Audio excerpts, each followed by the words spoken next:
ମାନବ ସୁତାରଙ୍କ ମ୍ୟାଜିକ୍ରେ ଜିତିଲା ଭାରତ।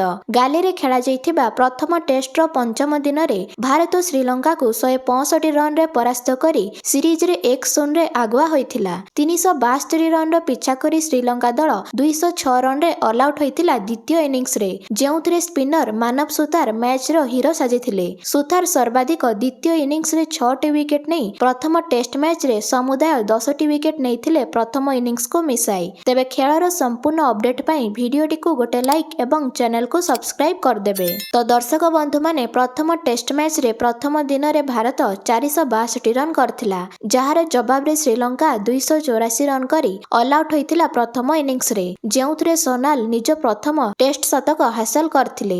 ଅନ୍ୟପଟେ ନିରୋଶାନ 80 ରନ୍ ଯୋଡ଼ିଥିଲେ। ତେବେ ଭାରତକୁ 178 ରନ୍ର ଲିଡ୍ ମିଳିଥିଲା। ପ୍ରଥମ 3 ଦିନ ଏହିପରି ଭାବେ ଖେଳ ଚାଲିଥିଲା ଏବଂ ଚତୁର୍ଥ ଦିନ ବର୍ଷା ଆରମ୍ଭ ହେଲା। ପ୍ରଥମ ସେସନ ଧୋଇ ହୋଇଗଲା ଓ ପିଚ୍ ଉପରେ ପ୍ରଭାବ ପଡ଼ିଲା, ଯାହା ଫଳରେ ଭାରତ ବ୍ୟାଟିଂରେ ମୁସ୍କିଲ ପାଇଥିଲା। ଚତୁର୍ଥ ଦିନରୁ ବୋଲରମାନଙ୍କ ଦବାବ ବଢ଼ିଥିଲା ଟେଷ୍ଟ ମ୍ୟାଚରେ ଏବଂ ଭାରତ 193 ରନରେ ଅଲଆଉଟ୍ ହୋଇଯାଇଥିଲା ଦ୍ୱିତୀୟ ଇନିଂସରେ ଓ ଭାରତ ପାଖରେ 178 ରନ୍ର ଲିଡ୍ ଥିଲା ପ୍ରଥମ ଇନିଂସର, ଯାହା ଫଳରେ ଶ୍ରୀଲଙ୍କାକୁ ଟାର୍ଗେଟ ମିଳିଥିଲା 372 ରନ୍। ଶ୍ରୀଲଙ୍କା ବ୍ୟାଟିଂ ପାଇଁ ଆସିଲା ଅନ୍ତିମ ସେସନର ଚତୁର୍ଥ ଦିନରେ, ଯେଉଁଥିରେ ଶ୍ରୀଲଙ୍କାର ଟପ୍ ଅର୍ଡର ଚାପ ହେତୁ ସଂଘର୍ଷ କରିଥିଲା। ଶେଷରେ ଚତୁର୍ଥ ଦିନର ଖେଳ ଶେଷ ସୁଦ୍ଧା 84 ରନରେ 4ଟି ୱିକେଟ୍ ଖସି ଆସିଥିଲା ଶ୍ରୀଲଙ୍କାର।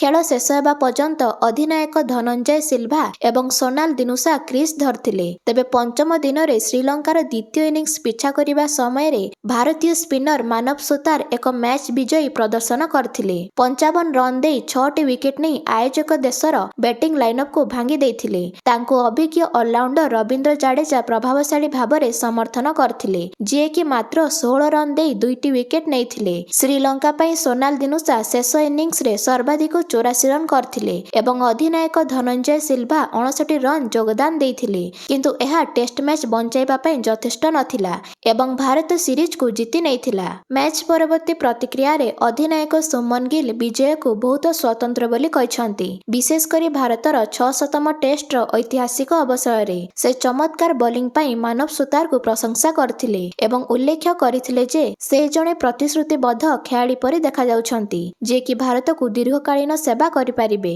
ଗିଲ୍ ଆହୁରି ମଧ୍ୟ କହିଥିଲେ ଯେ WTC ଫାଇନାଲ ଖେଳିବା ହେଉଛି ଚୂଡ଼ାନ୍ତ ଲକ୍ଷ୍ୟ, ଯାହା ପାଇଁ ଦଳକୁ ଯୋଗ୍ୟତା ଅର୍ଜନ କରିବା ପାଇଁ ବାକି ଥିବା ଟେଷ୍ଟ ମ୍ୟାଚ୍ ମଧ୍ୟରୁ ପ୍ରାୟ 6 କିମ୍ବା 7ଟି ବିଜୟ ଆବଶ୍ୟକ।